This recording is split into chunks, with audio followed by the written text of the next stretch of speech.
Օգտվելով ձեր ներկայությունից, ինչպես նաև գլխավոր դատախազի ներկայությունից, ուզում եմ բարձրացնել մի հարց, որը երեկոյան ուժժամ եմ ստացել ծնողների եւ մի շարք քաղաքացիների կողմից, խոսքը Կիրանցի դպրոցում եւ Կիրանցում հայտնված ինչ-որ բլոգերի մասին է, ես այդ վիդեոն էլ տեսա,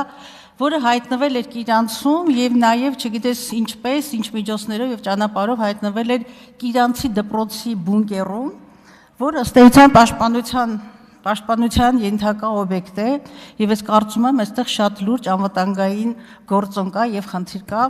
իհարկե դա համեմել էր քարոզչությամբ խաղաղության քարոզչությամբ բայց մտնել Կիրանցի դպրոց նկարահանել ուրեմն այդ սենյակները որոնք նախատեսված է երեխաների հնարավոր հարձակման ժամանակ երեխաների անվտանգության համար պարզապես անթույլատրելի է որքան էլ որ դա ծածկված էր խաղաղության քարոզի ներքո ես ուղղակի խնդրում եմ երկու գերատեսչությունների պատասխանատուներին այս խնդիրը եւ իրողությունը վերցնել իրենց